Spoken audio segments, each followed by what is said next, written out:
اعوذ باللہ من الشیطان الرجیم بسم اللہ الرحمن الرحیم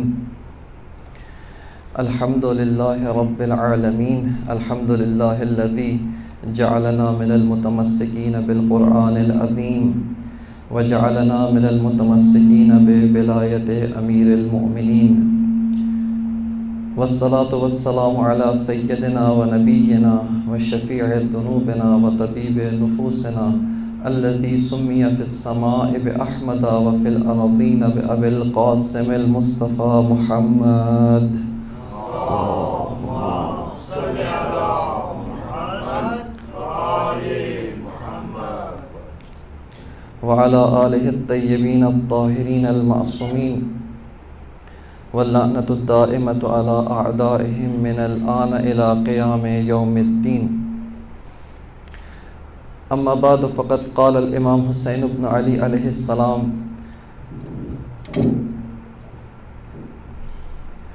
قال الامام حسین علیہ السلام ان رسول اللہ صلی اللہ علیہ وآلہ وسلم یقول من رأى سلطانا جائرا مستحلا لحرم اللہ ناکثا لعہد اللہ مخالفا لسنت رسول اللہ یعمل فی عباد اللہ بالاثم والعدوان فلم یغیر علیہ بالقول والفعل کان حقا علی اللہ ان یدخلہ مدخلہ. صلوات پڑھ لیجئے محمد وآل محمد پر. اللہم صل علی محمد وآل محمد. میرے معزز و مکرم سامعین محترم و واجب الاحترام پیروان مکتب سید الشہداء، کربلا و عاشورہ ایک مکتب انسان سازی ہے، اور اس مکتب سے اور اس درسگاہ سے ہمیں جس چیز کی توقع ہونی چاہیے، جس چیز کی امید ہونی چاہیے، وہ صرف چند واقعات نہیں ہیں، چند حوادث نہیں ہیں، بلکہ عاشورہ و کربلا اس سے ہمیں کردار سازی کی امید ہونی چاہیے، اس سے ہمیں انسان سازی کی امید ہونی چاہیے. اور جب کوئی انسان، کوئی مومن، حتیٰ کوئی مومن نہ بھی ہو، مسلمان بھی نہ ہو، کوئی بھی انسان ہو، اس کے سامنے ایک عظیم حقیقت پیش کی جائے، اس کے سامنے ایک عظیم شخصیت پیش کی جائے، اس کے سامنے ایک عظیم واقعہ سامنے آئے، تو یہاں پر اس کو چاہیے کہ اس واقعے سے، اس حقیقت سے اپنے کردار سازی کے لیے استفادہ کرے.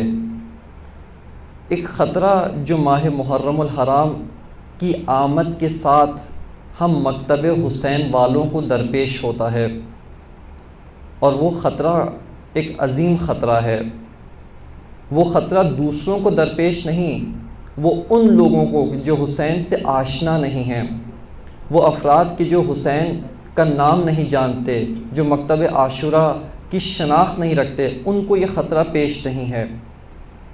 یہ خطرہ صرف مکتب حسینیت سے آشنا لوگوں کو درپیش ہے، اور وہ یہ خطرہ ہے کہ جو آپ کو عظیم نعمت و عظیم سرمایہ دیا گیا ہے، کیا اس عظیم سرمایے سے صحیح استفادہ کیا یا نہیں کیا.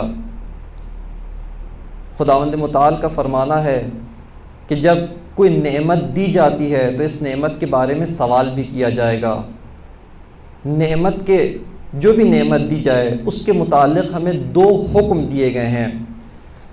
ایک حکم یہ ہے کہ فَأَمَّا بِنِعْمَةِ رَبِّكَ فَحَدِّثْ، کہ جو نعمت تمہیں دی گئی ہے اس نعمت کو بتاؤ، اس نعمت کا اظہار کرو، اس نعمت کو بیان کرو، اس نعمت کو دوسروں کے سامنے پیش کرو. یہ نعمت جو تمہارے لیے ہے اس کو ان محروموں تک پہنچاؤ جو اس نعمت سے محروم ہیں. اور شکر عملی جس طرح سے علماء بیان کرتے ہیں وہ یہی ہے کہ جو اس نعمت سے محروم ہے اس تک یہ نعمت پہنچانا، یہ اس نعمت کا شکر شمار ہوتا ہے. اور جو بھی شکر کرتا ہے، خداوند متعال فرماتا ہے لَأَزِيدَنَّكُمْ، اس نعمت میں، اس نعمت سے استفادے میں تمہاری توفیقات سب میں اضافہ کروں گا. وَإِن كَفَرْتُمْ إِنَّ عَذَابِي لَشَدِيدٌ، اور اگر تم نے کفر کیا، کفران نعمت کیا، تو میرا عذاب بہت شدید ہے.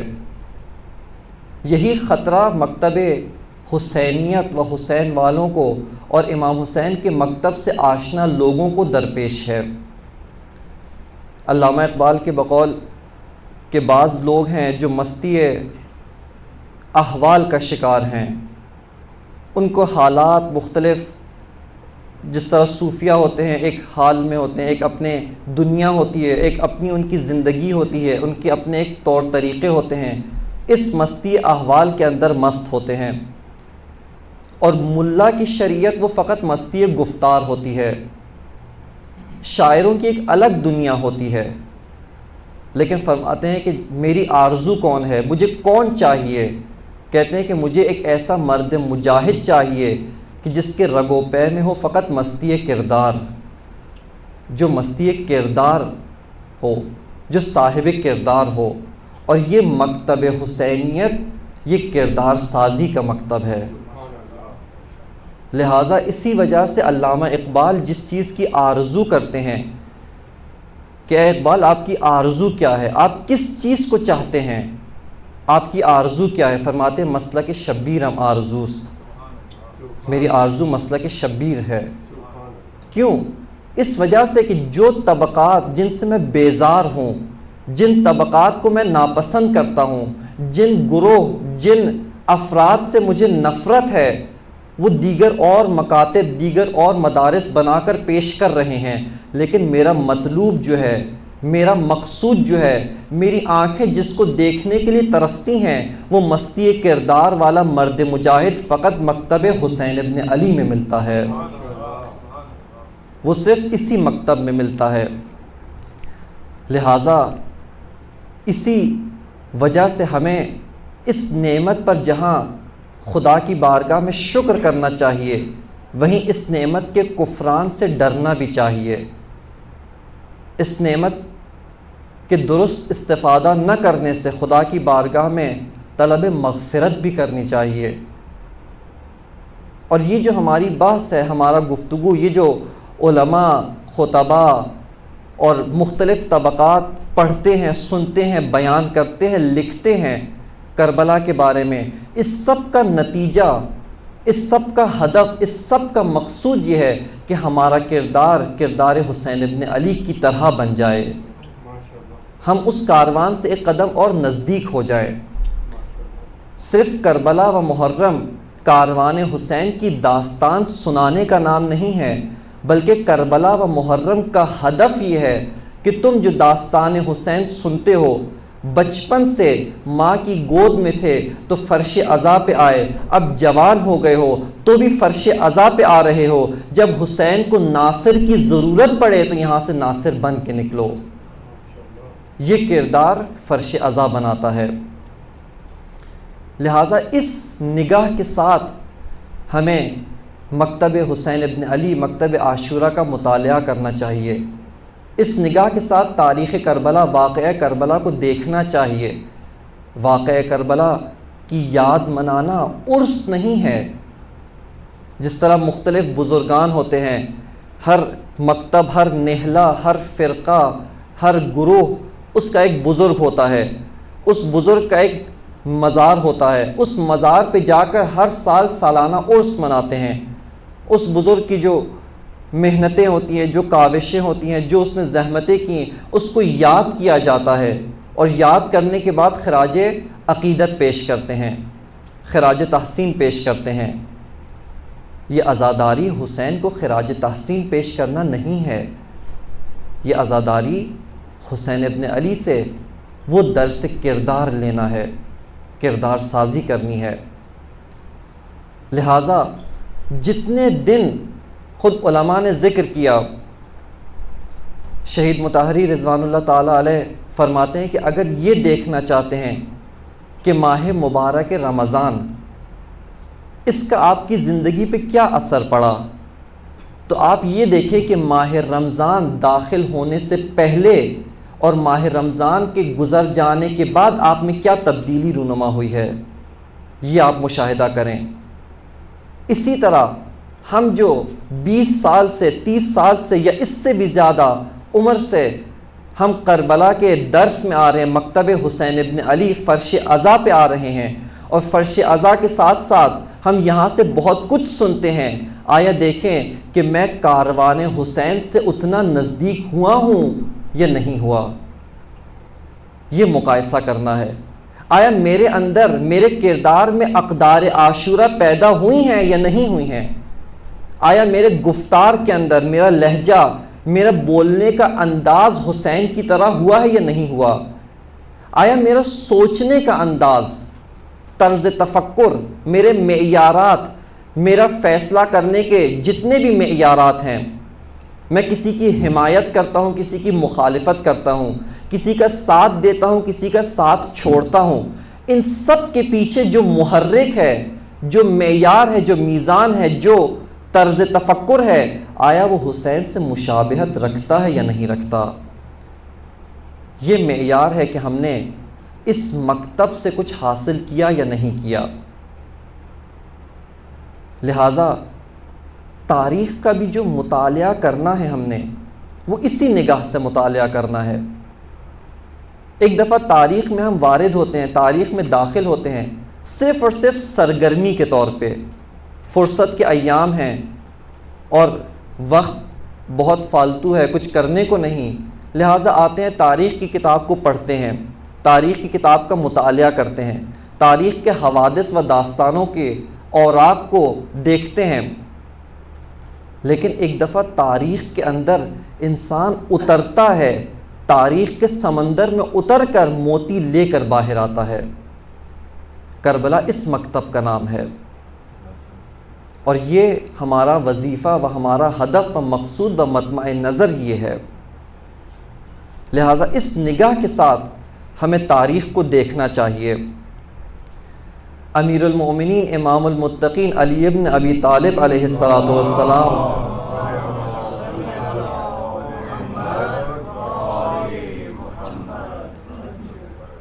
امام نے اپنے بیٹے امام حسن کو ایک وصیت کی، ایک مکتوب لکھا نہج البلاغہ کے اندر، کہ بعض جو نہج البلاغہ کو تدوین کیا گیا ہے 4 حصوں کے اندر تقسیم کیا ہے، بعض نے 3 حصوں میں تقسیم کیا ہے۔ خود اردو کی جو نہج البلاغہ ہے اس کے اندر یہ دونوں قسم موجود ہیں، جس کے اندر 4 حصوں میں نہج البلاغہ کو تقسیم کیا ہے، اس کا جلد سوم یا جزء سوم جو مکتوبات ہیں، امام کے خطوط ہیں جو امام نے لکھے، تحریر فرمائے یا تحریر کروائے، املا کروائے، اس کے اندر مکتوب نمبر 31، اس کے اندر امام اپنے بیٹے امام حسن مجتبیٰ کو یہ وصیت کرتے ہیں۔ بہت ہی طولانی، بہت ہی خوبصورت، بہت ہی عظیم الشان امام کی وصیت ہے، توجہ رکھیے۔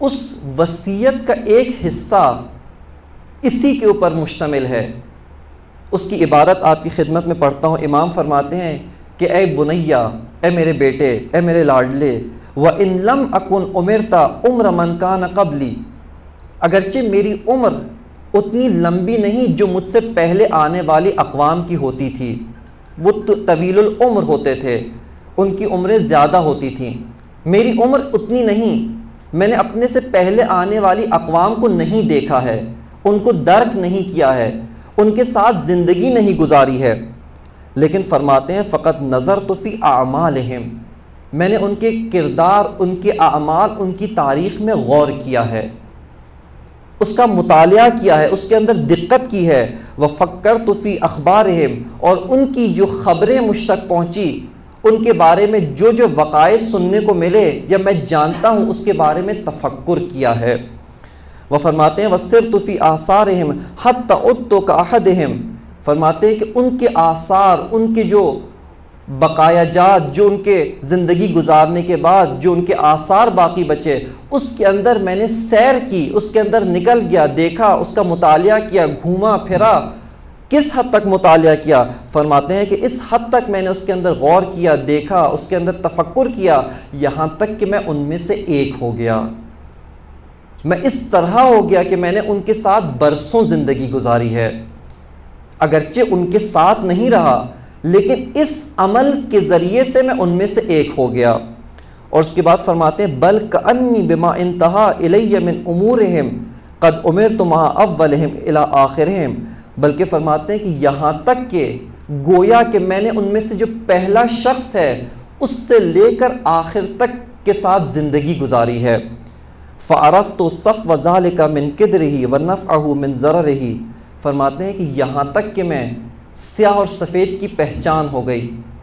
انہوں نے کس چیز سے ضرر اٹھایا, کس چیز سے فائدہ حاصل کیا, کس چیز سے مشکل کا شکار ہوئے, کس چیز سے مصیبتوں میں پھنسے, اور کن سفن نجات, کن کشتی نجات سے وہ نکلے, ان سب کی مجھے معرفت حاصل ہو گئی. حضرت فرماتے ہیں کہ یہ کس طرح سے حاصل ہوا؟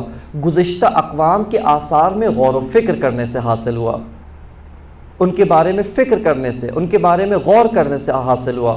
اور اس کے بعد امام فرماتے ہیں اپنے بیٹے کو کچھ بند کے بعد امام فرماتے ہیں کہ آپ بھی یہی کام کرو. وَسِرْ فِي دِيَارِهِمْ وَآثَارِهِمْ فَانْظُرْ فِي مَا فَعَلُوا وَأَمَّا انْتَقَلُوا وَأَيْنَ حَلُّوا وَنَزَلُوا. فرماتے ہیں کہ اے میرے بیٹے آپ بھی یہی کام کریں, ان کے آثار کے اندر گردش کریں, ان کے شہروں کے اندر ان کے جو خرابات بچے ہیں, ان کے جو واقعات آثار آپ کو ملے ہیں, ان سب کے اندر گردش کریں. آپ کو کیا ملے گا؟ فرماتے ہیں کہ آپ کو غور و فکر کا سامان ملے گا. آپ کو معلوم ہوگا انہوں نے کیا کیا, کس عمل کے سبب وہ آج کہاں پہ پہنچے ہیں. اور آپ کو یہ دیکھنے کو ملے گا وہ کہاں سے چلے تھے, کہاں پر ان کے قومی سفر, اجتماعی سفر, معاشرتی سفر تمام ہوا, اور آج کہاں پر کھڑے ہوئے ہیں. یہ سب کا سب تاریخ کے مطالعے سے معلوم ہوگا. لیکن کس طرح کا تاریخ کا مطالعہ؟ یہ میرا موضوع یہ نہیں, لیکن مقدماتی طور پہ چند نکات اسی کے ساتھ کہ امام نے یہاں پر تاکید کی تاریخ کے مطالعے کی طرف. ایک نقطہ, حتماً کوئی ایک تاریخی کتاب جو تاریخی کتاب ہو. بعض کتابیں ہوتی ہیں سیرت کی کتابیں, سیرت کی کتابیں نہیں, تاریخ کی کتابیں, تاریخ اسلام کے بارے میں جو کتابیں لکھی گئیں, چاہے اہل سنت علماء نے لکھی ہوں, کہ اکثر انہوں نے ہی لکھی ہیں, کیونکہ خود تاریخ نہ شیعہ ہوتی ہے نہ سنی ہوتی ہے, تاریخ تاریخ ہوتی ہے. مورخ شیعہ ہو سکتا ہے, مورخ سنی ہو سکتا ہے, مورخ تاریخ نگار, تاریخ لکھنے والا, تاریخ کو قلم بند کرنے والا وہ شیعہ یا سنی ہو سکتا ہے, لیکن تاریخ تاریخ ہوتی ہے. لہٰذا تاریخ کی کسی ایک کتاب کا حتماً مطالعہ کریں. تاریخ طبری ہے, تاریخ یعقوبی ہے, تاریخ ابن خلدون ہے, تاریخ ابن کثیر ہے. ان میں سے کسی ایک تاریخ کی کتاب کا حتماً مطالعہ کریں. تحریفات بھی بے تحاشا ہیں, اس سے انکار نہیں. بہت ساری تاریخ درباری علماء نے اپنے بادشاہوں کی مرضی کے مطابق لکھی ہے. اس تاریخ کے اندر سیاہ کو سفید اور سفید کو سیاہ دکھایا ہے, اچھے کو برا اور برے کو اچھا دکھایا ہے. ایسی بھی تاریخ ملتی ہیں, ایسی بھی تاریخیں لکھی گئی ہیں.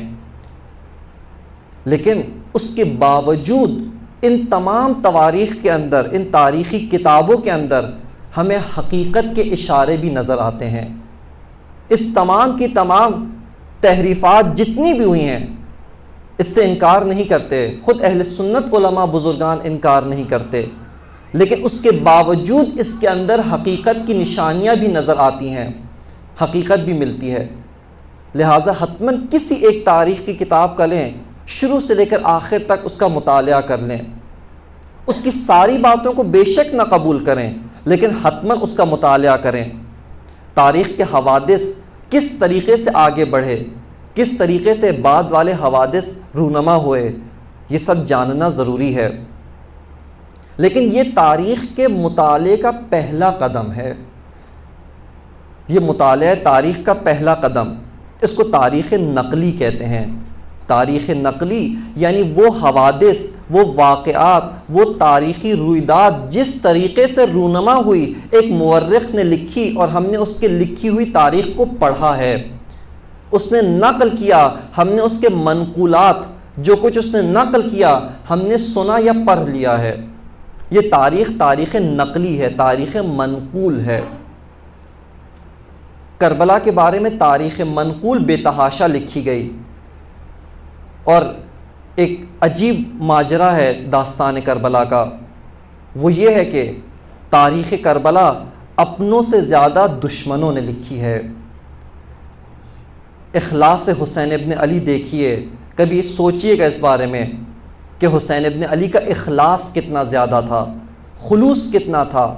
خلوص اتنا تھا، آج آپ کبھی سوچئے کہ جو آج بڑے بڑے سیاستدان، بڑے بڑے رفاہی و فلاحی تنظیم والے 100 روپیہ 1000 روپیہ دیتے ہوئے اس کو ثبت کرواتے ہیں کہ ہم نے یہ دیا ہے، ہم نے یہ انفاق کیا ہے، ہم نے یہ خدا کی راہ میں خرچ کیا ہے، لیکن حسین ابن علی بیابان کے اندر ہیں، دشمنوں کے علاوہ کوئی دیکھنے والا نہیں ہے، وہاں پر کوئی کیمرہ نہیں ہے، کوئی چیز نہیں، لیکن اگر خدا کسی کو عزت دینا چاہے دشمن کی زبان سے عزت دلواتا ہے،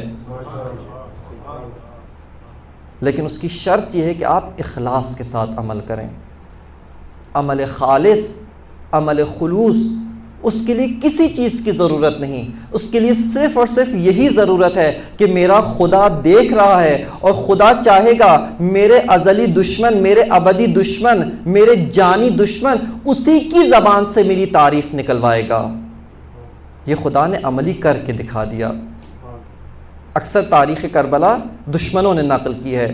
یہ حمید ابن مسلم دشمن کی فوج کا بیٹھا ہوا رپورٹر تھا، اور کس مقصد کے لیے اس کو رکھا گیا؟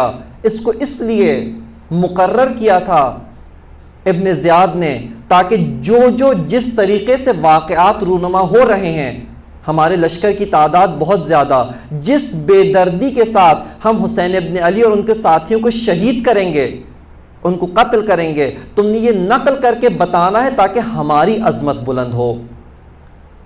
اور اسی وجہ سے اس نے دقیق لکھا۔ جنگ لڑنا اس کا کام نہیں تھا، اس کا کام واقعات و حوادث کو نقل کرنا تھا۔ اور آج وہی حوادث جو انہوں نے اپنی عظمت کے لیے، اپنی بلندی کے لیے، اپنے آپ کو بڑا بتانے کے لیے اور حسین کو چھوٹا ثابت کرنے کے لیے جو لکھوائے، خدا نے اسی کے ذریعے سے حسین کی عظمت کو سب پہ ثابت کر دیا ہے۔ یہ خدا کے کام ہیں، یہ خدائی تدبیر ہے۔ وَمَكَرُوا وَمَكَرَ اللَّهُ، یہ تاریخ کربلا ہے۔ لیکن تاریخ کون سی؟ تاریخ منقول، تاریخ نقلی جو نقل ہوئی ہے۔ اس کے بعد تاریخ کا دوسرا جو مرحلہ پیش آتا ہے، یا دوسری قسم، دوسری نوعیت کی جو تاریخ ہے، وہ تاریخ تحلیلی ہے۔ تاریخ کے حوادث و واقعات کی تجزیہ و تحلیل کرنا، یعنی یہ جو حوادث و واقعات بیان کیے گئے ہیں، ایک تجزیہ نگار، ایک تحلیل گر آتا ہے، ان حوادث کے عمق میں، ان حوادث کی روح کے اندر اتر کر ان حوادث کے اسباب اور نتائج کو دریافت کرتا ہے۔ اس کو تاریخ تحلیلی کہتے ہیں۔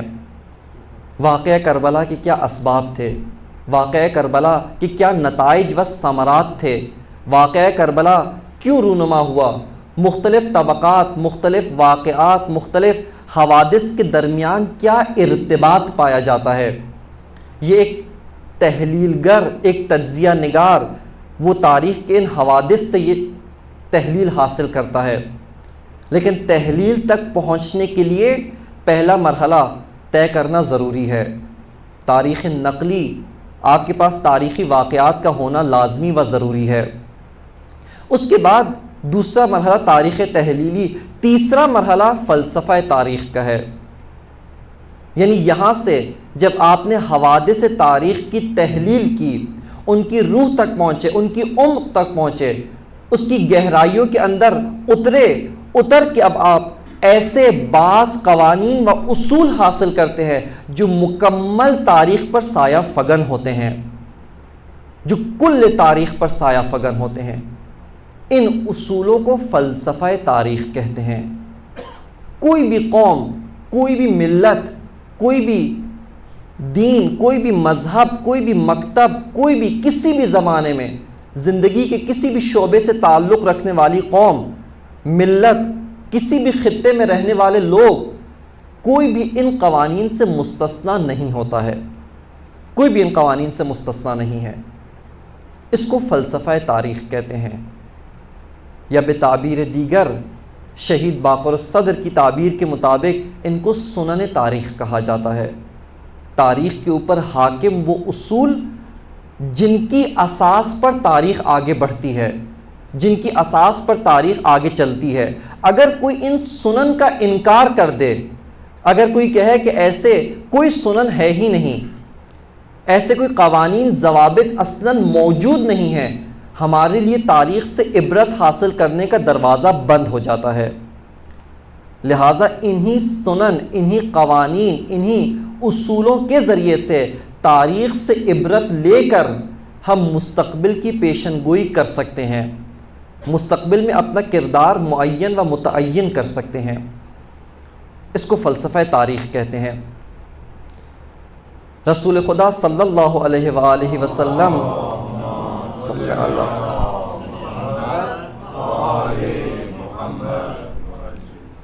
انہی کے متعلق رسول خدا کی ایک حدیث اسی امر کے متعلق اپنی امت کو خطرہ بھی ہے، اپنی امت کے بارے میں ایک پیشن گوئی بھی ہے، اپنی امت کو خطرات سے آگاہ بھی کر رہے ہیں، اپنی امت کو آگے آنے والی کھائیوں کے متعلق بتا بھی رہے ہیں، تمہیں کیا گھاٹیاں درپیش ہیں، کیا امتحانات تمہارے سامنے ہیں، ان کی معرفت کروا رہے ہیں۔ یہ حدیث مختلف عبارتوں کے ساتھ دونوں طریقوں کے ذریعے سے، دونوں طرق، چاہے اہل تشیع کے ذریعے سے و اہل تسنن، دونوں کی کتابوں میں یہ حدیث پائی جاتی ہے اور معتبر کتابوں میں پائی جاتی ہے۔ شیعہ کتب کے اندر یہ حدیث اس طریقے سے آئی ہے۔ کتاب بحار الانوار کے اندر یہ حدیث موجود ہے، جلد 8 نمبر جلد، اس کے اندر یہ حدیث ہے۔ امام رسول خدا فرماتے ہیں کل ما کان فی الامم السالفہ فإنہ یکون فی ہذہ الامہ، جو کچھ بھی گزشتہ امتوں کے اندر گزرا ہے، جو کچھ بھی گزشتہ امتوں کے اندر رونما ہوا ہے، وہ بے عینی ہی اس امت میں بھی رونما ہوگا۔ اور اس کے بعد فرماتے ہیں خذ بالنعل بالنعل والقذوۃ بالقذوۃ، یعنی قدم بقدم، وجب بوجب، جو کچھ وہاں پہ رونما ہوا ہے وہ سب کچھ تمہاری امت اس امت میں بھی رونما ہوگا، وہ سب کچھ یہاں پر بھی رونما ہوگا۔ اور اہل سنت کی کتابوں سے بھی آپ کی خدمت میں عرض کر دوں، کتاب شریف مسند احمد ابن حنبل انہوں نے بھی نقل کیا ہے، صحیح بخاری کے اندر بھی ہے اور صحیح مسلم کے اندر بھی یہ حدیث نقل ہوئی ہے۔ مفصل اس کا جو حوالہ ہے میرے سامنے ہے، لیکن وقت کی قلت کے باعث ان کے مطابق عبارت یوں ہے، فرماتے ہیں کہ لَتَتَّبِعُنَّ مَنْ كَانَ قَبْلَكُمْ، عبارت تھوڑی سی تبدیل ہے لیکن محتوا و مطلب وہی ہے۔ فرماتے ہیں کہ تم وہ کرو گے، لَتَتَّبِعُنَّ، تم اتباع کرو گے، تم پیروی کرو گے، تم وہ اعمال انجام دو گے۔ اس پہلی والی حدیث میں تھا وہ حوادث، وہ واقعات جو گزشتہ امتوں میں رونما ہوئے وہ اس امت میں رونما ہوں گے۔ اس حدیث میں ایک قدم آگے کہ حوادث کے ساتھ ساتھ تمہارا کردار، اس امت میں رہنے والے مختلف طبقات کا کردار وہ اس کے مشابہ ہوگا، وہ بھی وہی کریں گے جو گزشتہ امتوں نے انجام دیا ہے۔ فرماتے ہیں لَتُتَّبِعُنَّ مَنْ كَانَ قَبْلَكُمْ شِبْرًا بِشِبْرٍ، وجب بوجب تم وہ کرو گے جو قبلیوں نے کیا، جو تم سے پہلے والوں نے کیا، ذراعًا بذراع حتی لو دخلوا حجر ضب تتبعوہم، فرماتے ہیں کہ حتیٰ یہاں تک کہ اگر وہ ایک سوراخ کے اندر داخل ہوئے ہیں تم بھی اس سوراخ میں جاؤ گے، تم بھی اس سوراخ میں داخل ہوگے۔ اور اس کے بعد فرماتے ہیں اصحاب جن کے سامنے آپ نے مطلب فرمایا انہوں نے سوال کیا، کہا قلنا یا رسول اللہ ایہود والنصارى، کہا کہ اے رسول اللہ یہ جو امت سابقہ، امت سالفہ، اس سے آپ کی مراد یہود اور نصارہ ہیں؟ کہ آپ کا مقصود و مطمع نظر کہ تم امت سابقہ کی پیروی کرو گے، تم ان کے اعمال اس کی طرح عمل کرو گے، کیا اس سے مراد یہود و نصارہ ہیں؟ رسول خدا نے فرمایا فممن، کہا کہ پس اس کے علاوہ اور کون ہے؟ یعنی میرا مطلب، میری مقصود، میرا مطمع نظر، میرا کلام واضح ہے کہ میری مراد یہود و نصارہ ہیں، تم ان کی پیروی کرو گے، تم ان کی طرح عمل کرو گے، جس طرح تاریخ میں انہوں نے عمل کیا تم بھی بے عینی قدم بے قدم وجب بے وجب تم بھی اسی طرح عمل کرو گے۔ البتہ بعض شاید جو تحقیق کریں بعض اور نسخوں میں آیا ہے، صرف ایک نقطہ اور اس کے بعد چونکہ بحث یہ نہیں ہے، اس کے اندر ذکر کیا گیا ہے کہ جب پوچھا گیا کہ وہ امت سابقہ کون ہیں تو آپ نے فرمایا، یہ سوال کرنے والے نے پوچھا، فقیلا پوچھا گیا کہ یا رسول اللہ کفارس و روم، کیا امت سابقہ سے مراد اہل فارس و اہل روم ہیں؟ آپ نے فرمایا وَمِنَ النَّاسِ إِلَّا أُولَئِكَ، فرماتے ہیں کہ ہاں یہی مراد ہے۔ بعض نسخوں میں یہ بھی آیا ہے، لیکن جو کثرت کے ساتھ روایات ہیں، حتیٰ ہم یہ کہہ سکتے ہیں کہ قرآنی شواہد جس روایت و جس حدیث و جس نسخے کی تائید کرتے ہیں وہ پہلا نسخہ و پہلی روایت و پہلی حدیث ہے۔ کثرت کے ساتھ بنی اسرائیل یہود و نصارہ کے واقعات ذکر کرنے کا مطلب یہ ہے کہ جو کچھ امتحان، جو فتنے، جو مشکلات، جو ان کے ساتھ حوادث و واقعات پیش آئے اور انہوں نے جو کچھ انجام دیا وہ سب تم انجام دو گے۔ لہٰذا یہ حدیث، یہ روایت، یہ واقعہ یہ ہمارے لیے گھنٹی کا خطرے کی گھنٹی بجاتا ہے کہ جو کچھ انہوں نے انجام دیا، جو کچھ وہ کرتے تھے وہ سب کا سب اس ملت، اس امت کے اندر بھی انجام پائے گا۔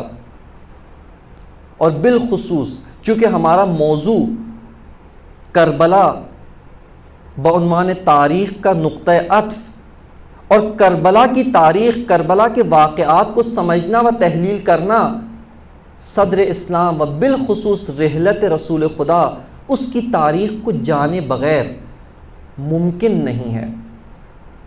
لہٰذا اس وجہ سے ہمارا سوال جو اساسی نقطہ و اساسی سوال یہ تھا وہ یہ ہے کہ کیوں امت رسول خدا کے بعد سے مولا کائنات سے دور ہو گئی؟ کیوں امت جس نے اتنا کچھ دیکھا، سب نے ذکر کیا، حدیث دار، دعوت ذوالعشیرہ، وہاں پہ خلافت و وصایت کا اعلان کیا، اس کے علاوہ جگہ جگہ ہر جگہ جہاں رسول خدا کو کوئی موقع ملا، کوئی بہانہ ملا، کوئی ایسا نقطہ ملا کہ یہاں پر میں ولایت کو بیان کروں وہاں پر بھی بیان کیا۔ ولایت علی ابن ابی طالب صرف غدیر میں بیان نہیں ہوئی، غدیر میں اس ولایت کا، اس نظام ولایت کو تثبیت کیا گیا، ورنہ تبلیغ ولایت تبلیغ توحید و تبلیغ نبوت کے ساتھ شروع ہوئی تھی۔ یہ تینوں چیزیں اکٹھے بیان کی گئی تھیں۔ خب اس کے بعد کی امت، اب یہ سوال بہت اہم ہو جاتا ہے۔ 23 سال کی محنت، 23 سال کی رسول خدا کی کاوش، 23 سال کی رسول خدا کی عرق ریزیاں، اس کے باوجود کیوں مولا کائنات سے دور ہوئے؟ یہ اصلی و اساسی سوال ہے، اور اس سوال کا جواب بھی رسول خدا نے خود اس کی طرف اشارہ فرمایا کہ یا علی انت منی بمنزلت ہارون بموسیٰ، کہ علی آپ کی میرے ساتھ وہی نسبت ہے جو ہارون کی موسیٰ کے ساتھ ہے، الا انہ لا نبی بعدی، میرے بعد کوئی نبی نہیں، میرے بعد کوئی نبی نہیں آئے گا۔ بس اس کا مطلب ہے جو کچھ بنی اسرائیل نے موسیٰ اور ہارون کے ساتھ کیا، اے علی وہی سب کچھ امت مسلمہ میرے اور تمہارے ساتھ کرے گی۔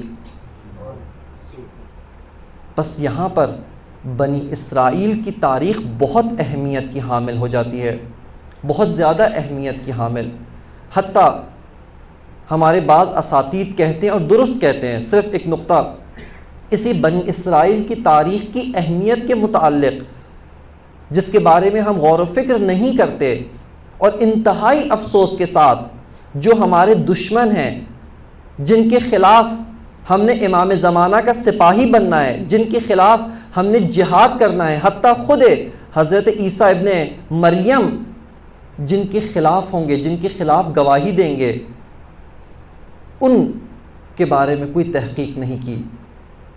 ہمارے ایک استاد فرماتے ہیں، کہتے ہیں کہ اگر بنی اسرائیل کی تاریخ کا علم نہیں ہوگا آپ کو حتیٰ قرآن کی بہت ساری آیات نہیں سمجھ میں آئیں گی، کیونکہ بہت ساری آیات میں خداوند متعال براہ راست یہود و نصارہ کو جواب دے رہا ہے، ان کی شبہات کو رد کر رہا ہے۔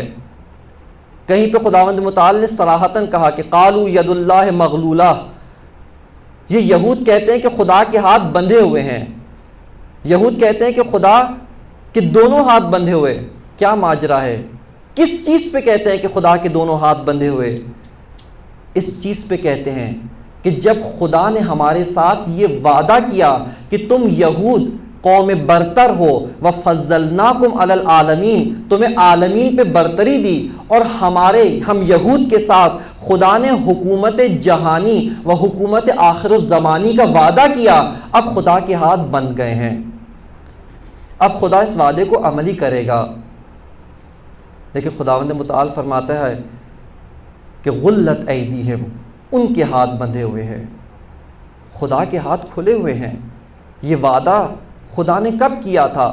یہ وعدہ خدا کا اس وقت تک تھا جب تک تو موسیٰ کی مدد کرتے تھے، موسیٰ کے احکام کی پیروی کرتے تھے، موسیٰ کے پیچھے چلتے تھے، موسیٰ کے کہنے پہ کھڑے ہوتے تھے، موسیٰ کے کہنے پہ بیٹھ جاتے تھے، اس وقت تک فضلناکم علی العالمین تھے، اس وقت تک تھے۔ لیکن اب خود موسیٰ نے کہا کہ یا رب لا املک الا نفسی و اخی، کہ اے میرے پروردگار میرا اختیار اپنے آپ پر اپنے بھائی پہ چلتا ہے۔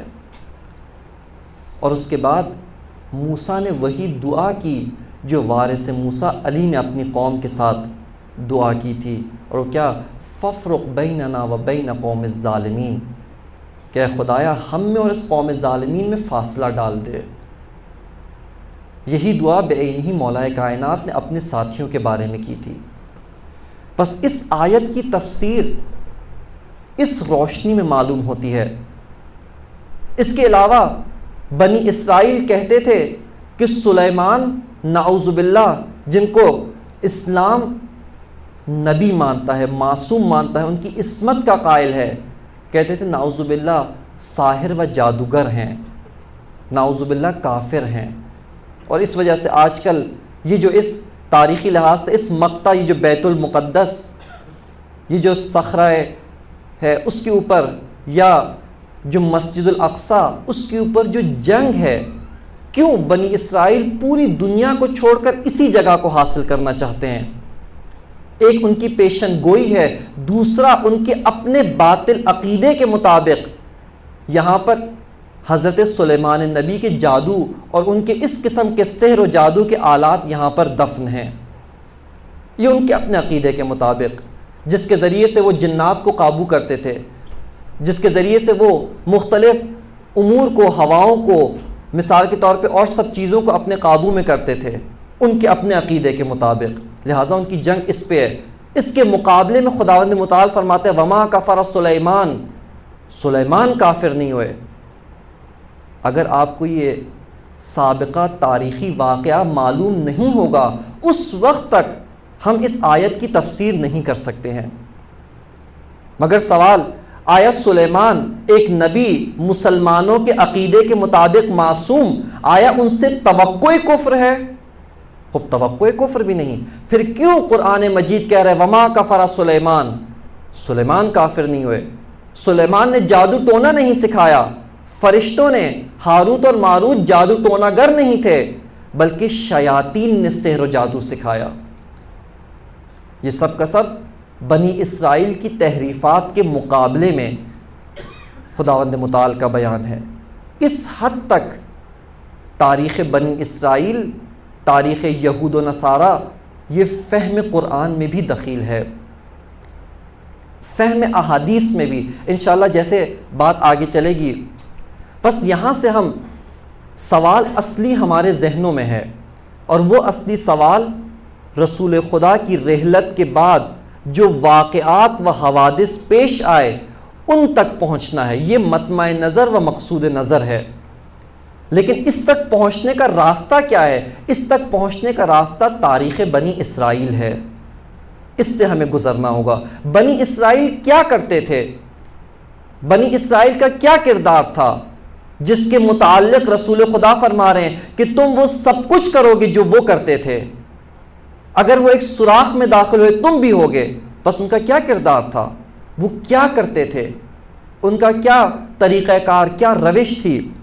آئیں قرآن مجید کی آیات سے استفادہ کرتے ہیں، ایک ایک کر کے نکات کی شکل میں، فقط فہرست کی شکل میں، اور آیت کا حوالہ آیت پڑھ کے ترجمہ کر کے، باقی آپ کے تیز اذہان کے حوالے، کہ آپ خود غور کریں کہ یہ جو بنی اسرائیل کرتے تھے آیا بنی اسماعیل نے کیا یا نہیں کیا؟ یہ خود غور کیجئے گا۔ ایک صلوات پڑھ لیجئے محمد وآل محمد پر۔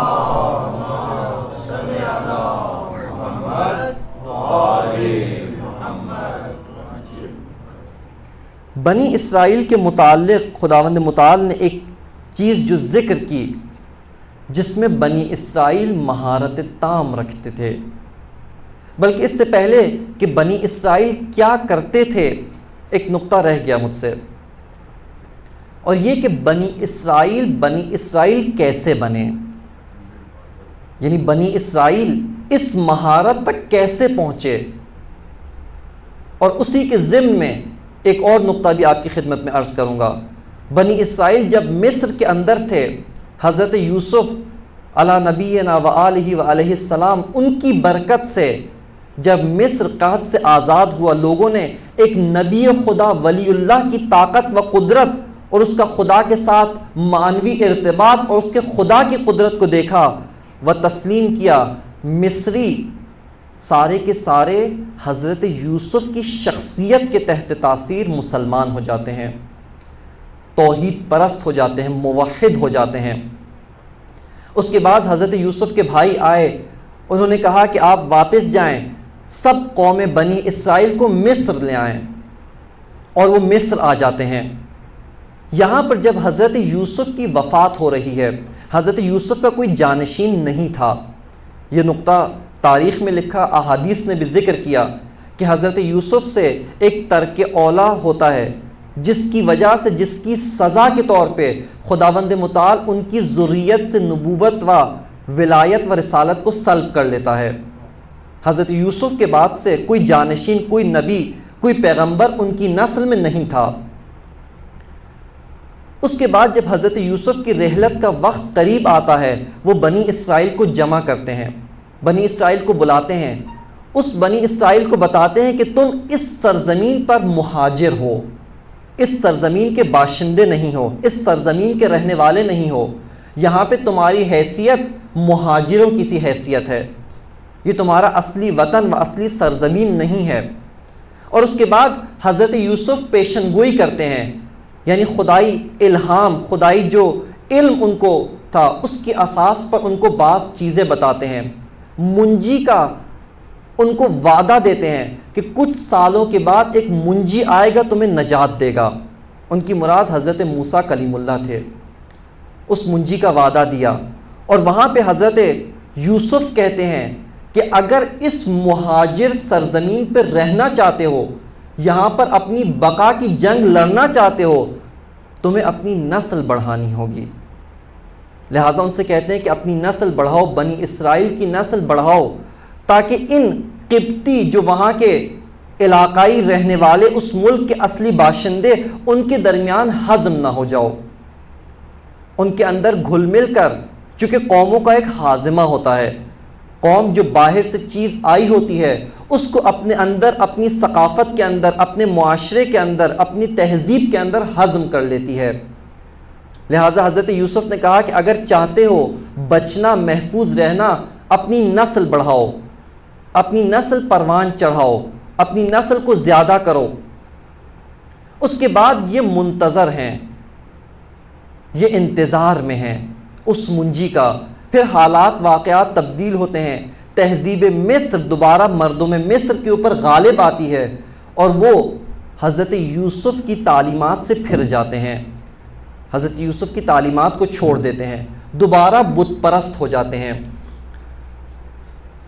اور اس کے تحت تاثیر یہ سارے کے سارے مہاجر یہ غلام بن جاتے ہیں.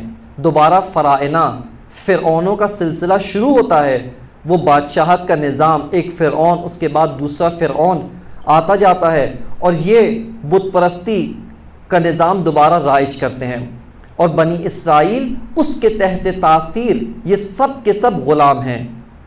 اور ان کے سامنے جو چیز ہے، ان کے نگاہوں کے سامنے جو چیز ہے، وہ تہذیب مصر ہے.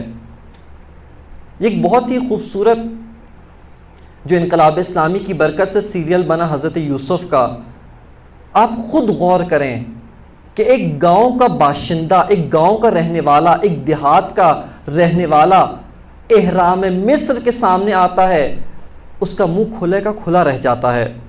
جب ان عظیم الشان، ان کی تہذیب، ان کی ثقافت، ان کے جو تمدن تھا، اس کی نشانیوں کے سامنے قرار پاتا ہے، مغلوب ہو جاتا ہے، اپنے حواس کھو بیٹھتا ہے. لہٰذا بنی اسرائیل جو حضرت یوسف کے بعد سے تقریباً تاریخ کے مطابق 400 سال تک وہ مصر کے اندر رہے، 400 سال بعد حضرت موسیٰ آئے. یہ 400 سال حضرت یوسف سے لے کر حضرت موسیٰ کے آنے تک 400 سال انہوں نے مصر کی تہذیب میں گزارے، تمدن مصر کے تحت تاثیر، اس کے تحت مغلوب ہو کر یہ 400 سال گزارے. اب آپ خود اندازہ لگا لیں کہ 400 سال کے اندر کتنی نسلیں آئی ہیں، کتنی نسلیں گزر گئیں. اور جو آنے والی نسل، ہر بعد والی نسل جو بچپن سے اس تہذیب میں پروان چڑھ رہی ہے، اس تہذیب کے اندر پرورش پا رہی ہے، وہ مزید اس تہذیب کی مغلوب ہوتی جا رہی ہے. لیکن دوسری طرف سے جو بنی اسرائیل تھے، ان کو ایک غم بھی کھاتا تھا، ان کو ایک حزن تھا، اور وہ حزن یہ تھا کہ کیوں ہم غلام ہیں. یہ اندازہ تھا ہم مہاجر ہیں، لیکن یہ سوال تھا کہ کیوں ہم غلام ہیں. اس کا سوال کا جواب ڈھونڈنے کے لیے وہ اپنے علماء، اپنے بزرگان، احبار، رہبان، ان کی طرف رجوع کرتے تھے. اور انہوں نے بتایا کہ حضرت یوسف کی تعلیمات میں ہے کہ ایک منجی آئے گا، تمہیں ضلالت و گمراہی سے نجات دے گا. لہٰذا وہ سب کے سب اس منجی کے منتظر تھے. اس جہت سے اگر غور کریں تو قوم بنی اسرائیل کا وہ زمانہ آج مکتب اہل بیت کے ماننے والوں کے ساتھ منہ بہ منہ ملتا ہے، بے عینی شباہت رکھتا ہے. آج ہم منتظر ہیں، آج ہم امام زمان اپنے منجی موجود، وہ منجی موعود کے منتظر تھے. ایک ایسا منجی جو اس وقت موجود نہیں ہے، پیدا نہیں ہوا، آئندہ پیدا ہوگا، اس کے بعد ہمیں نجات دے گا. اور ہم منجی موجود کے منتظر ہیں. ہم امام موجود، امام حاضر، امام ناظر، اس کے منتظر ہیں. خب اس جہت سے دیکھیں تو یہ تاریخ کا زمانہ بہت اہمیت کا حامل. ان کے علماء نے کہا کہ اگر چاہتے ہو کہ ظہور میں تعجیل ہو، ظہور نزدیک ہو، تو یہاں پر ایک انہوں نے عبادتی اور ایک دعا و مناجات کا ان کو پورا شیڈیول دیا. کہا کہ اگر منجی کے ظہور کے لیے تم خدا سے گڑ گڑا کے طلب کرو، خدا منجی کے ظہور میں تعجیل کر دے گا. لہٰذا تاریخ کے مطابق وہ علماء نے ذکر کیا کہ وہ ظہور جس کا وعدہ 400 سال کے بعد دیا گیا تھا، 150 سال پہلے رونما ہو جاتا ہے. 150 سال پہلے اسی گریہ و زاری، اسی تضرع و زاری خدا کی بارگاہ میں کتنا گڑ گڑائے کہ خدا نے رحم کھا کر اس منجی کو بھیج دیا.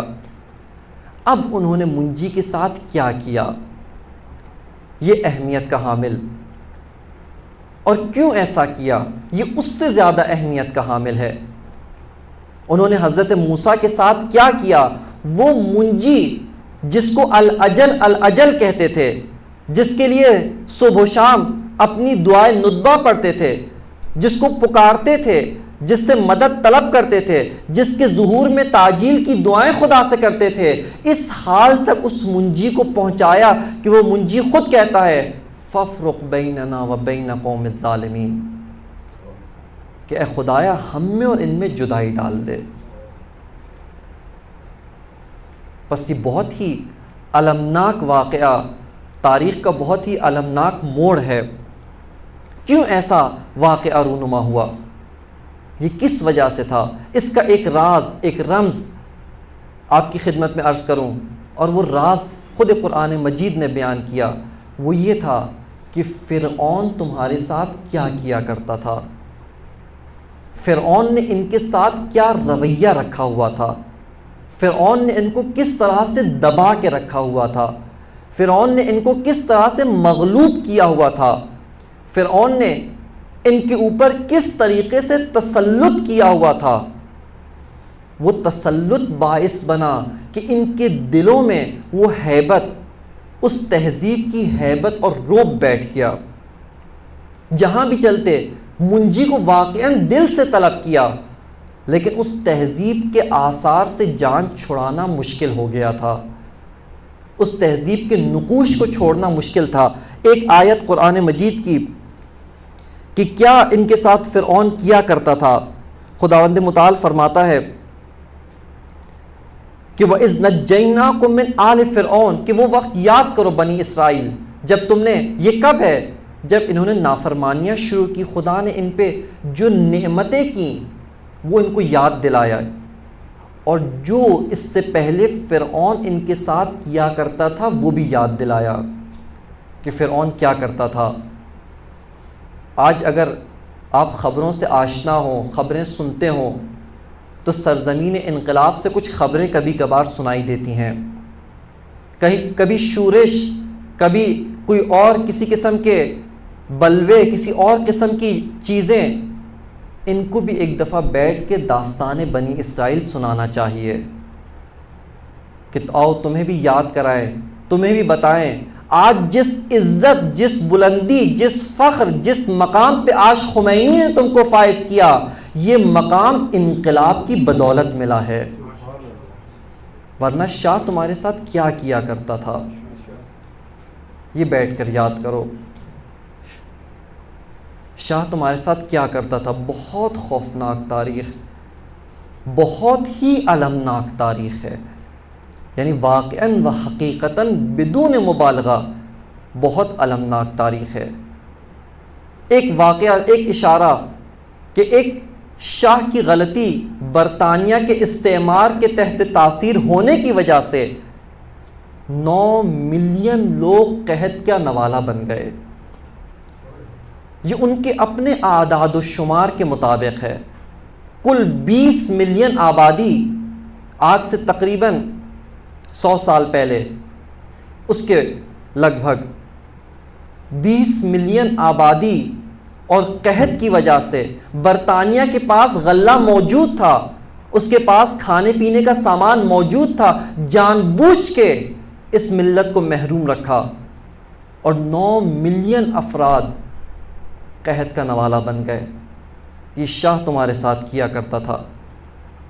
اگر آج ملک میں مہنگائی ہے، آج ملک میں مشکلات ہیں، آج ملک کے اندرونی بیرونی محاصرہ ہے، اس کے باوجود کس فخر و بلندی پر فائز ہو، کس مقام پر فائز ہو۔ آؤ تمہیں شاہ کی تاریخ یاد دلاتے ہیں۔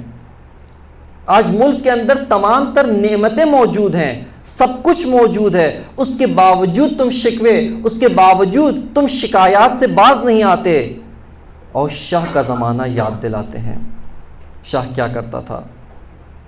اسی طرح بنی اسرائیل کو یہ یاد دلایا گیا کہ کیا کرتا تھا، یسومونکم سوء العذاب، سخت ترین عذاب، سخت ترین شکنجہ، سخت ترین دباؤ، سخت ترین فشار ان کے اوپر رکھتا تھا۔ یذبحون ابناءکم ویستحیون نساءکم وفی ذالکم بلاء من ربکم عظیم۔ خود خدا فرماتا ہے کہ فرعون تمہارے اوپر بلائے عظیم تھا۔ جس کو خدا بلائے عظیم کہے، کتنی بڑی مصیبت، کتنی بڑی مشکل۔ اس وجہ سے مصر کی تہذیب کے تحت شدید مغلوب، مصر کی تہذیب سے متاثر، مصر کی تہذیب ان کی گھٹی میں پل گئی تھی، مصر کی تہذیب ان کی فطرت کا حصہ بن گئی تھی۔ ایک نقل تاریخی کے مطابق فرعون کیا کرتا تھا، یہ قرآن نے بتایا۔ اس کے علاوہ جو ایک کام کرتا تھا، بنی اسرائیل کو ہر قسم کے ہنر، ہر قسم کے علم، ہر قسم کی تعلیمات، ہر قسم کی چیزوں سے محروم رکھا ہوا تھا۔ جتنے بھی ہنرمند تھے، جتنے بھی مہارت والے کام ہوتے تھے، جتنے بھی دیگر امور ہوتے تھے، یہ سب کے سب قبطی جو وہاں کے باشندے تھے وہ انجام دیتے تھے۔ بنی اسرائیل کے ذمے شرم آور کام لگا دیے تھے، صفائی کرنا اور اس قسم کے کام یہ بنی اسرائیل کرتے تھے، غلاموں والے کام کرتے تھے۔ یہاں تک کہ جب خداوند متعال نے مادر موسیٰ کو کہا کہ اے مادر موسیٰ، آپ اس فرزند کو، اس منجی کو، اس بچے کو، اس مبارک فرزند کو آپ تابوت میں ڈال کر دریا میں ڈال دیں۔ تاریخ نے لکھا کہ مادر موسیٰ تابوت کی تلاش میں سرگردان پھر رہی تھیں۔ بنی اسرائیل کے اندر اتنی بھی مہارت نہیں تھی کہ لکڑی کا ایک ڈبہ بنا سکیں۔ اس حد تک پسماندہ تھے، اس حد تک قسم پرسی کی حالت میں تھے۔ یہ فرعون نے ان کو جان بوجھ کے رکھا تھا۔ لہٰذا بنی اسرائیل، مادر موسیٰ بنی اسرائیل سے مایوس ہو کر فرعونیوں کے پاس سے ایک ڈبہ خرید کے لائی تھیں اور اس ڈبے کے اندر موسیٰ کو رکھ کے نیل کے حوالے کیا۔ اس تہذیب کے تحت تاثیر بنی اسرائیل تھے۔ یہ تہذیب ان کے اوپر ٹھوسی گئی تھی، یہ تہذیب ان کی فطرت کا حصہ بن چکی تھی۔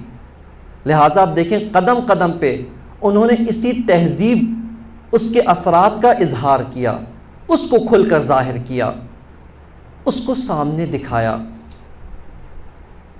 یہیں پر آئیں ایک واقعہ، کیوں مولا کائنات 25 سال کے بعد جب اس ظاہری حکومت و خلافت تک پہنچے، کیوں علی کی عدالت سب کے اوپر بھاری گزر رہی تھی؟ چونکہ 25 سال کے اندر مال خوری، مال بٹورنا ان کی فطرت بن چکا تھا، ان کو مال ہڑپ کرنے کی عادت ہو چکی تھی۔ لہٰذا علی کی عدالت بہت گران گزر رہی تھی، بہت سخت گزر رہی تھی۔ لہٰذا ایک مصنف لکھتا ہے کہ علی وہ ظلم کی وجہ سے نہیں مارے گئے۔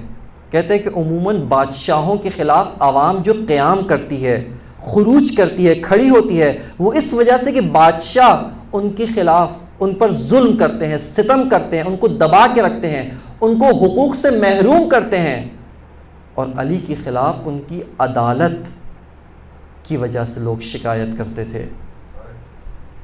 علی قتیل عدالت تھے، علی کشتہ عدالت تھے۔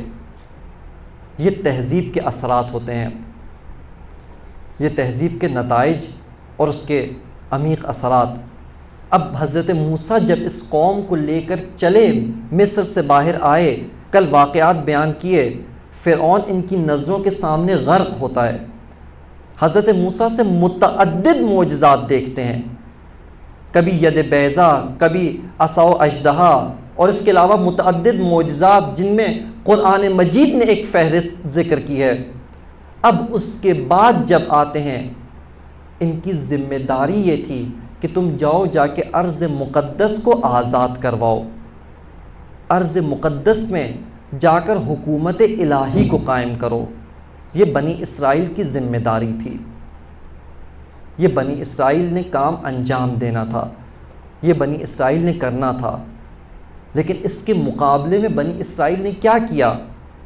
اس کے مقابلے میں بنی اسرائیل جو وعدہ کیا، جو اپنے نبی سے عہد کیا، جو خدا سے عہد کیا، اس عہد کو انہوں نے توڑ دیا۔ نقض عہد، نقص پیمان، عہد توڑنا، یہ سیرت بنی اسرائیل ہے، یہ سنت بنی اسرائیل تھی۔ اور بعینہ آپ غور کریں، یہ سیرت بنی اسماعیل بھی بن گئی، یہی سیرت بنی اسماعیل بنی۔ کیوں؟ رسول خدا کی پیشن گوئی تھی، رسول خدا نے بتایا تھا کہ یہ سنت الہی ہے، یہ قوانین ہیں، یہ الہی قوانین ہیں۔ کیا کہ ایک قوم جب الہی رہنما الہی رہبر سے وعدہ کرتی ہے، اس میں سے ایک گروہ آتا ہے، اس قوم کو گمراہ کر کے وعدہ خلافی پر مجبور کر دیتا ہے۔ یہ سنت الہی ہے۔ یہاں پر مومنین کا کیا فریضہ ہے؟ مومنین کا اپنا فریضہ ہے۔ بنی اسرائیل نے ایک مرتبہ عہد شکنی نہیں کی، بلکہ متعدد مرتبہ متعدد بار عہد شکنی کی، حتیٰ اس حد تک عہد شکن ہو گئے کہ جب اپنے نبی کے پاس آتے ہیں، کہتے ہیں کہ اے نبی، خدا سے کہیں ہمارے لیے کوئی سپاہ سالار، کوئی بادشاہ مقرر کرے کہ ہم قتال کریں۔ وہ ارض مقدس جس کا وعدہ دیا گیا تھا، جس پر ہم نے حکومت الہی قائم کرنی تھی، جس پر ہم نے خدا کا زمین پر جنت بنانی تھی، جس کے اوپر الہی جہانی حکومت، اس کا مقدمہ ظہور کرنا تھا، ہم اس کو جائیں واپس لیں۔ خود نبی کہتے ہیں کہ کہیں ایسا تو نہیں ہوگا، ابھی بڑے جوش میں آ کر تم وعدہ کر رہے ہو، اور اگر خدا نے حکم دے دیا وعدہ خلافی کر بیٹھو۔ خود نبی کو خوف تھا۔ قرآن نے اس واقعے کو کیسے بیان کیا؟ آیہ قرآنی فرماتی الم تر الی الملأ من بنی اسرائیل من بعد موسیٰ، موسیٰ کے ساتھ جو کچھ کیا من بعد موسیٰ، بنی اسرائیل کے سرکردہ افراد آئے، کیا کہا؟ اذ قالوا لنبی لہم ابعث لنا ملکا، کہا کہ ہمارے لیے ایک سپاہ سالار، ایک بادشاہ مقرر کریں۔ کیا کریں؟ نقاتل فی سبیل اللہ، تاکہ ہم خدا کی راہ میں قتال کریں، خدا کی راہ میں جنگ کریں، اس وعدے تک ہم پہنچ جائیں، اس ارض مقدس کو حاصل کریں، اس حکومت الہی کو برپا کریں۔ نبی فرماتے ہیں حل عصیتم ان کتب علیکم القتال اللہ تقاتلوا، فرماتے ہیں کہ ایسا تو نہیں۔ نبی کو کہاں سے ملا؟ معلوم ہوا، ان کی سیرت دیکھ کر معلوم ہو گیا کہ یہ لوگ وعدہ خلاف ہیں، عہد شکن ہیں۔ لیکن پھر بھی جب نبی کے اوپر آئے، اتمام حجت ہو گیا، ابھی یہ لوگ آئے ہیں، آ کر کہہ رہے ہیں کہ ہم جنگ کریں گے۔ نبی کو معلوم ہے کہ وعدہ خلاف ہیں، لیکن ابھی نبی پر اتمام حجت ہو گیا ہے۔ ابھی یہ قوم آئی ہے، میدان میں وعدہ کیا ہے، ہم میدان میں ثابت قدم رہیں گے۔ لہٰذا نبی فرماتے ہیں قالوا وما لنا الا نقاتل فی سبیل اللہ وقد اخرجنا من دیارنا وابنائنا، فرماتے ہیں کہ ہم کیا ہو گیا، ہمیں کیوں جنگ نہ کریں، جبکہ گھروں سے نکالے گئے، ہمیں مارا گیا، لوٹا گیا، ہماری جان مال و عزت و ناموس سب کچھ غیر محفوظ، اب بھی جنگ نہ کریں تو کب کریں گے؟ نبی نے فرمایا فلما کتب علیہم القتال، قرآن فرماتا ہے فلما کتب علیہم القتال تولوا الا قلیلا منہم، کہ جب ان کے اوپر جنگ مسلط کی گئی، قتال واجب کیا گیا، فریضہ قتال مقرر کیا گیا، ایک قلیل گروہ کے علاوہ سب کے سب پھر گئے۔ یہ وعدہ خلافی بنی اسرائیل کی سیرت تھی، یہ بنی اسرائیل کی سنت تھی۔ بنی اسرائیل وعدہ خلاف، اور اس کے بعد جب خدا نے ان کے لیے سپاہ سالار مقرر کیا، آ کر اس سپاہ سالار میں عیب نکالنے شروع کیے۔ طالوت کے پاس تو مال نہیں ہے، طالوت کے پاس حسب و نسب نہیں ہے، طالوت کے پاس اجتماعی مقام و منصب نہیں ہے، طالوت ہمارے کسی بڑے قوم و قبیلے کا فرد نہیں ہے۔ سامعین محترم، بے عینی یہی سیرت بنی اسماعیل نے انجام دی ہے، بے عینی یہی سیرت بنی اسماعیل کے اندر گزر چکی ہے۔ اس تاریخ کے واقعے سے انہوں نے عبرت نہیں لی،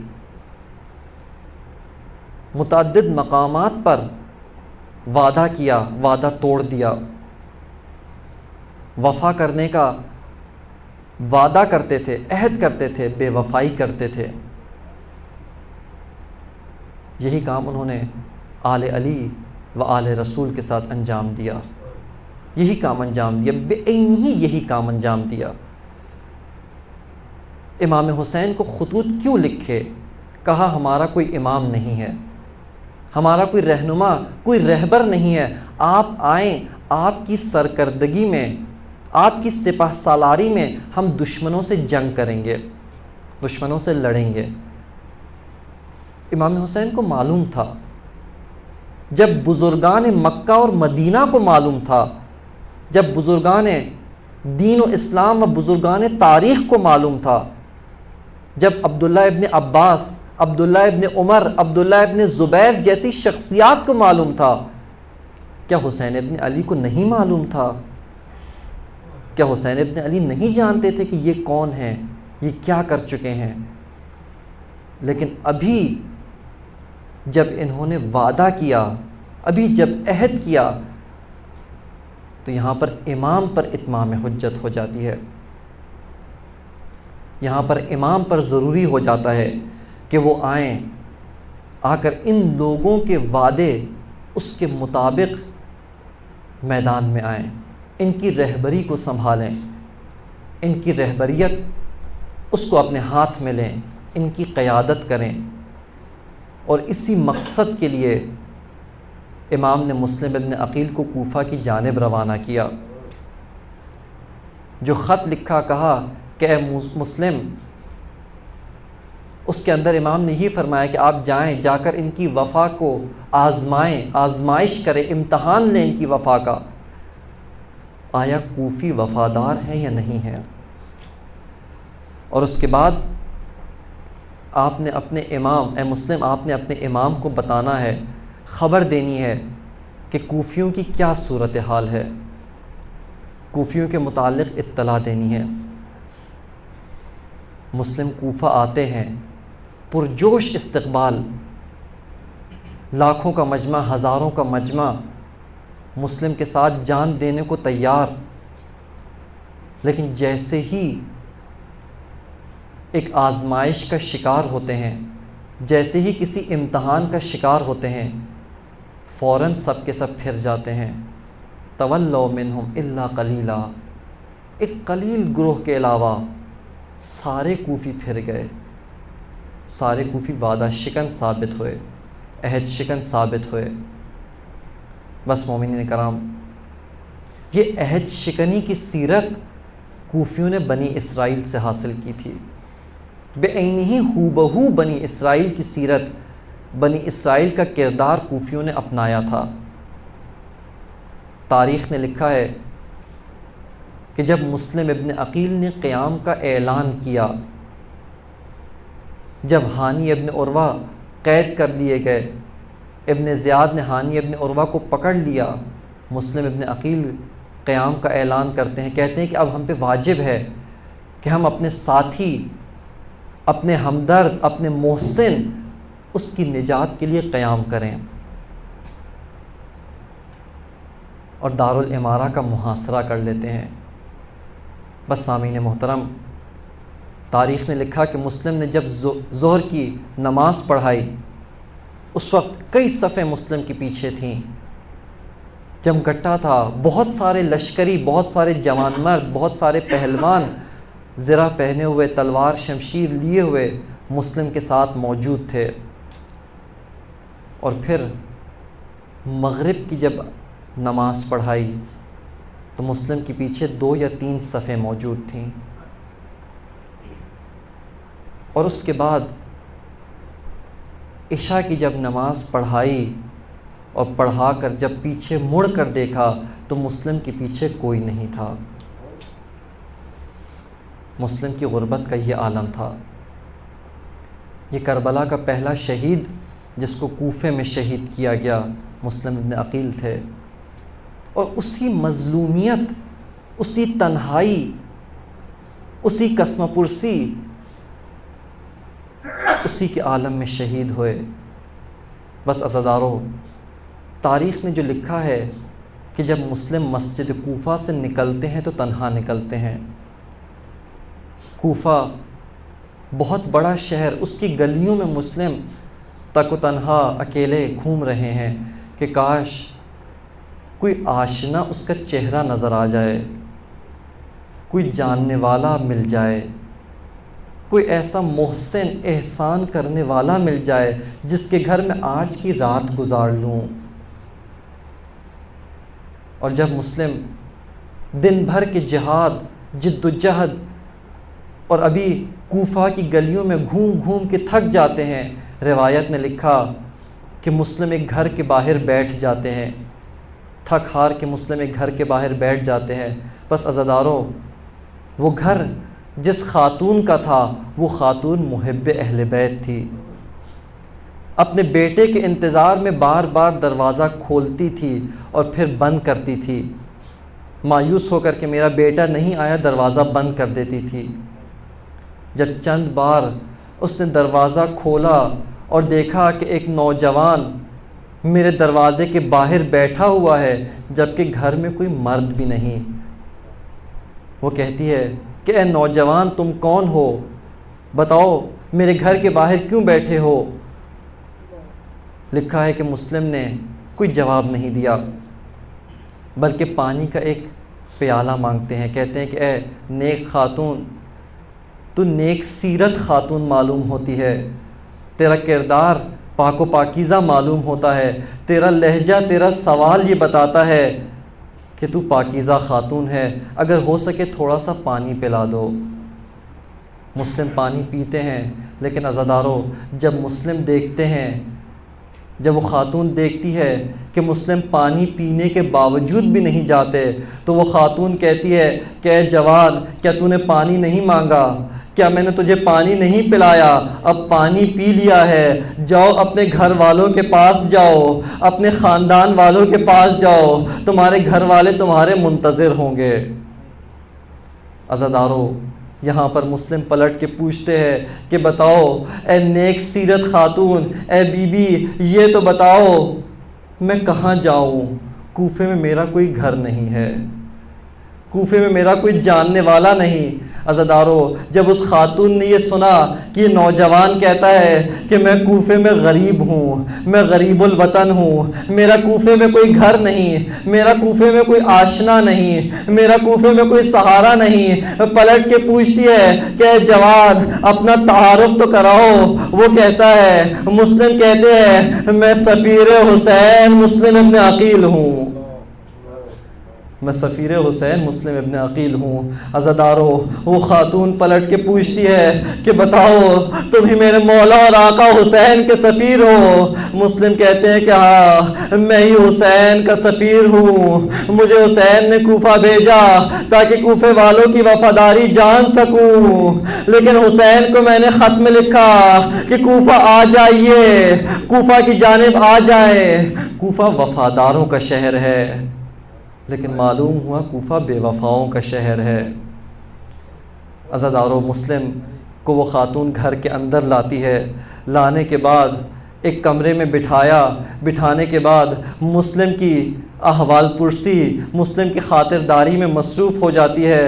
بس عزاداروں، مختصر کروں، جب عبید اللہ ابن زیاد تک خبر پہنچی کہ مسلم اس گھر میں ہے، اس گھر کا محاصرہ کر لیا گیا، مسلم نماز پڑھ رہے تھے، جب گھوڑے کی ٹاپوں کی آواز آئی، گھر کے محاصرے کی آواز آئی، مسلم نماز پڑھ رہے تھے، انہوں نے آواز لگائی کہ اس مسلم کو باہر بھیجو ورنہ گھر کو آگ لگا دیں گے۔ عزاداروں، مسلم نے جب سنا کہ گھر کو آگ لگانے کی دھمکی دی گئی ہے، مسلم خاتون کو ایک طرف کرتے ہیں، کہتے ہیں کہ خاتون تو کنیز زہرا ہے، جب زہرا کے گھر کو آگ لگا سکتے ہیں تیرے گھر کو آگ لگا سکتے ہیں۔ بس عزاداروں، جب مسلم باہر آئے، جنگ لڑی، جھوٹا وعدہ کیا گیا، مسلم کو اسیر کیا گیا۔ عزاداروں، مسلم عبید اللہ ابن زیاد کے دربار میں آتے ہیں، مسلم کی اور عبید اللہ کی گفتگو شروع ہوئی۔ کس طرح سے گفتگو کی پورا ماجرا نہیں پڑھ سکتا، صرف ایک روایت پڑھتا ہوں۔ جب امام سجاد کو عبید اللہ کے دربار میں لایا گیا،